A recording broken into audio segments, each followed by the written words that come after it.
فأنا ناصح لإخواني بالصدع بالحق تبيض وجوههم. السكوت في مسألة الحزبية يضرها، فاصدع بما تؤمر وأعرض عن المشركين. سلامي على دماج ورجالها والشيخ يحيى ودار العلم يا سعد بانيها. وأشهد أن محمدا عبده ورسوله. اللهم صل على محمد عبدك ورسولك وعلى آله وأصحابه أجمعين أما بعد.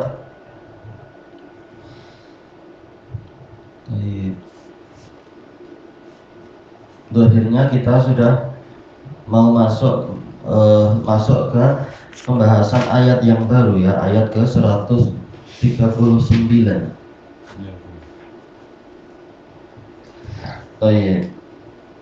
Yaitu tentang firman Allah Subhanahu wa taala, qul atuhajjunana fillahi wa huwa rabbuna wa rabbukum walana a'maluna walakum a'malukum wa nahnu lahu mukhlisun. Allah berfirman, katakanlah wahai Rasulullah kepada orang-orang itu, apakah kalian akan mengajak kami berdebat tentang Allah, berbalah tentang Allah, sementara Dia adalah Rabb kami dan Rabb kalian? Hanyalah yang menjadi milik kami adalah amalan-amalan kami, dan hanyalah yang menjadi milik kalian adalah amalan-amalan kalian, dan kami hanya mengikhlaskan ibadah kepada Allah. Kata Al-Imam As-Sa'di rahimahullah, yang namanya muhajah adalah perdebatan di antara dua orang atau lebih terkait dengan permasalahan-permasalahan khilafiyah, permasalahan yang memang layak untuk diperselisihkan, sehingga masing-masing dari dua pihak yang berseteru, pihak-pihak yang bertengkar dan berbalah, menginginkan untuk menolong pendapatnya sendiri dan membatalkan pendapat lawannya. Maka masing-masing dari kedua belah pihak akan bersungguh-sungguh mencurahkan keras untuk menegakkan hujjah demi melakukan perbuatannya tadi, menolong pendapatnya sendiri dan membatalkan pendapat lawannya.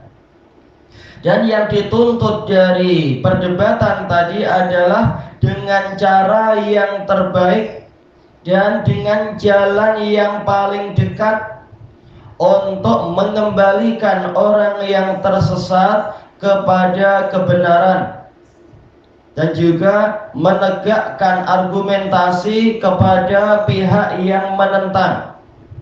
Demikian pula yang dituntut adalah menerangkan kebenaran dan juga menjelaskan kebatilan, agar orang jadi tahu, oh ini yang benar, alasannya ini yang salah dengan alasan demikian, agar orang jadi jelas.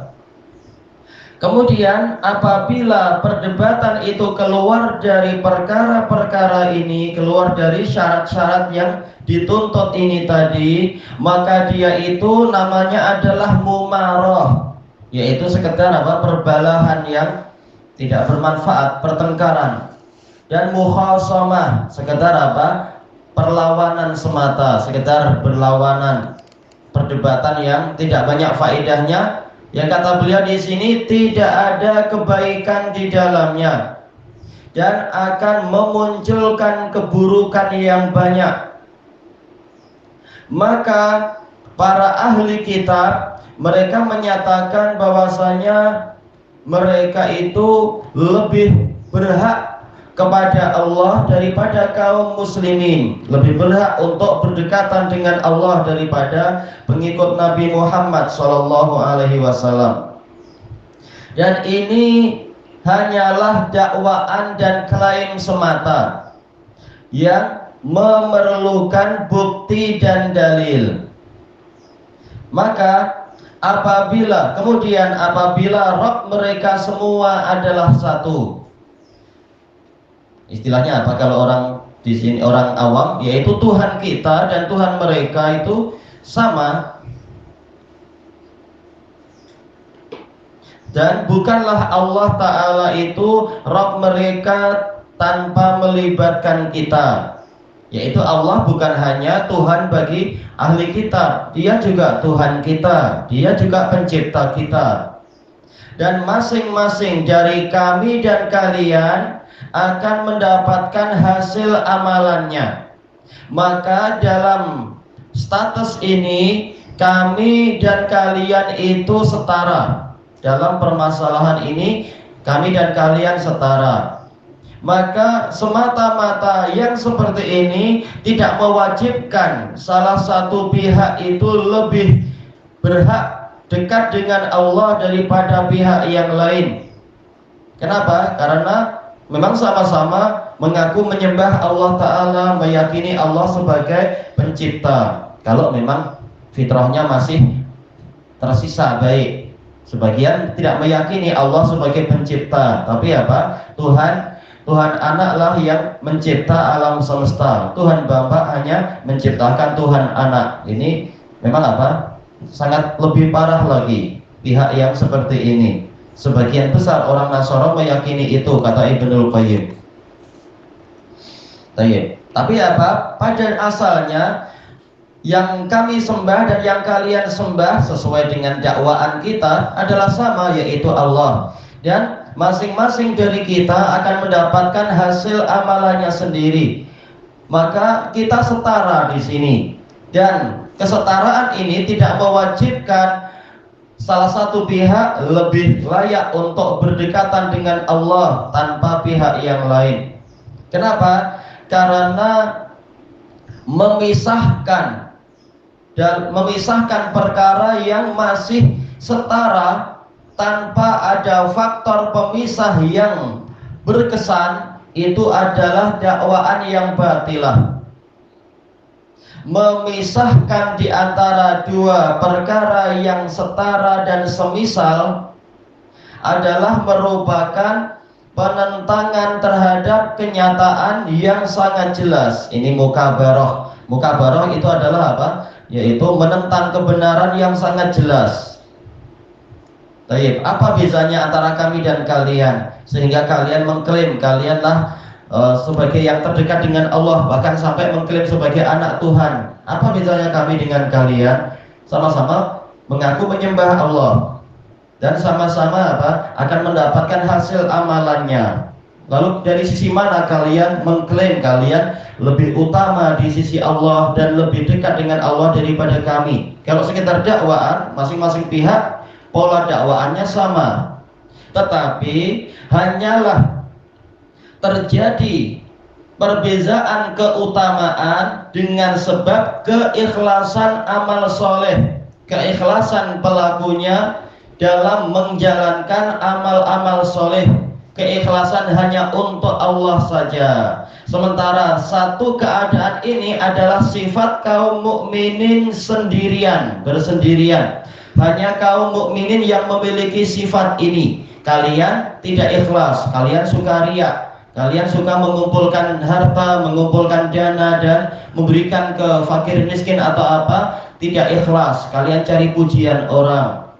Bahkan apa? Terkadang ibadah kalian bukan kepada Allah, namun kepada para pendeta atau kepada para pemuka agama kalian, atau kepada patung atau pada salib dan sebagainya. Sementara kaum mukminin mereka memang hanya menyembah Allah Ta'ala semata, mengikhlaskan ibadah untuk Allah. Ini satu-satunya sifat kaum mukminin, yaitu hanya kaum mukminin yang memiliki ini. Kalian tidak memiliki ini. Maka menjadi pastilah bahwasanya kaum mukminin inilah yang lebih dekat dengan Allah Ta'ala tanpa mengikutkan yang lain. Karena yang lain menyembah yang lain, berarti apa? Menjauh dari Allah Ta'ala. Karena ikhlas itulah satu-satunya jalan untuk bebas dari segala macam azab dan segala macam sifat-sifat yang buruk. Ini kaidah yang bagus. Li'annal ikhlas huwa tariqu ilal khalas. keikhlasan kepada Allah itulah satu-satunya jalan untuk bebas dari celaan dan bebas dari siksaan. Baik. Makanya dalam Quran disebutkan apa? Innahu kana min ibadinal mukhlasin. Kenapa mukhlasin? Karena mereka adalah minal mukhlisin. Mereka dibebaskan dari celaan dan dibebaskan dari siksaan karena mereka mengikhlaskan ibadah kepada Allah. Sementara para ahli kitab, sekian banyak dalil dalam Al-Quran itu selalu mencela mereka, yaitu apa? Mencela jumhurnya mereka, kecuali yang masih setia dengan ajaran nabinya tentunya. Kenapa dicela dan kenapa disebutkan mereka sering terkena azab? Karena mereka tidak ikhlas dalam beribadah kepada Allah. Padahal inilah faktor yang membezakan di antara pihak-pihak yang mengklaim mereka paling benar, mereka paling dekat dengan Allah dan seterusnya, yaitu apa? Ikhlas atau tidak. Kebanyakannya adalah tidak memenuhi syarat ini. Baik. Itu antara kami dengan mereka, yaitu apa? Antara orang muslim dengan orang yang non muslim. Bahkan di dalam kaum muslimin sendiri, perkara ini saja terkadang apa? Terkadang sangat cacat. Banyak yang mengaku muslim namun menyembah patung masih ada, menyembah berhala juga masih ada, menyembah ya secara umum semuanya berhala. Ada yang berupa patung, ada yang berupa kubur-kubur keramat, ada yang berupa pohon-pohon yang diagungkan, ada yang berupa yaitu azimat-azimat, keris-keris sakti katanya, atau yang seperti itu. Ada juga yang memang mengaku menyembah Allah dan betul-betul tidak mau rukuk sujud kepada yang lain, namun ketika menjalankan ibadah mencari pujian orang, mencari pujian pemimpin partai dan sebagainya, maka ini juga apa? Merusak keikhlasan. Maka memang sifat ikhlas ini benar-benar sifat yang sangat apa? Menentukan apakah dia akan selamat atau tidak selamat. Baik. Kemudian kata Imam As-Sa'di rahimahullah, maka inilah perbezaan antara waliur rahman dengan walius syaitan. Para wali ar-Rahman mereka ikhlas ibadah untuk Allah Ta'ala. Sementara para wali syaitan mereka banyak keluar dari keikhlasan, sering menyembah setan tanpa disadari atau sebagian menyadari itu. Baik.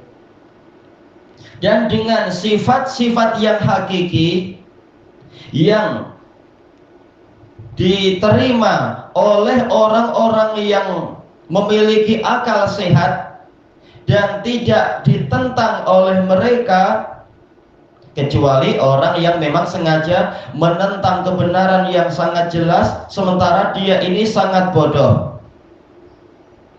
Maksudnya bagaimana? Yaitu inilah sifat keikhlasan yang kalau diterapkan secara hakiki memang itulah yang menyebabkan orang-orang yang berakal itu akan menerimanya. Mereka akan mengakui, ya memang inilah perbezaan antara apa? Kaum muslimin dengan kaum musyrikin, antara kaum muslimin dan ahli kitab. Perbezaannya adalah keikhlasan, betul-betul hanya menyembah Allah. Sementara para ahli kitab prakteknya mereka menjadikan Tuhan, menjadikan pendeta-pendeta dan ulama mereka sebagai rob-rob selain Allah. Bahkan sebagian nabi pun mereka sembah.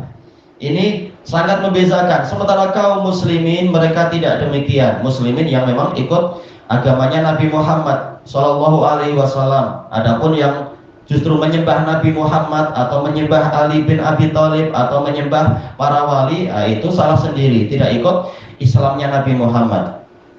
Baik, orang yang berakal akan paham ini dan mereka akan menerima itu, dan tidak ada yang menentang penjelasan ini, penjelasan yang Allah isyaratkan dalam ayat 139 ini, kecuali orang yang sangat bodoh dan sengaja menentang sesuatu yang jelas. Maka di dalam ayat ini ada bimbingan yang lembut untuk menjalankan suatu perdebatan, yaitu cara menjalankan perdebatan adalah ini. kita klarifikasi dulu, kita klasifikasikan dulu inti perdebatannya apa, kemudian masing-masing sifat dakwaannya seperti apa, lalu lihat perbezaannya dari sisi apa, kemudian lihat siapa yang dakwaannya itu didukung dengan dalil dan argumentasi, dan siapa yang dakwaannya kosong dari apa? Dari dalil dan bukti-bukti. Nah, dengan itu akan ketahuan bagi orang yang berakal dan ingin mencari kebenaran, siapakah yang layak diterima dakwaannya tadi.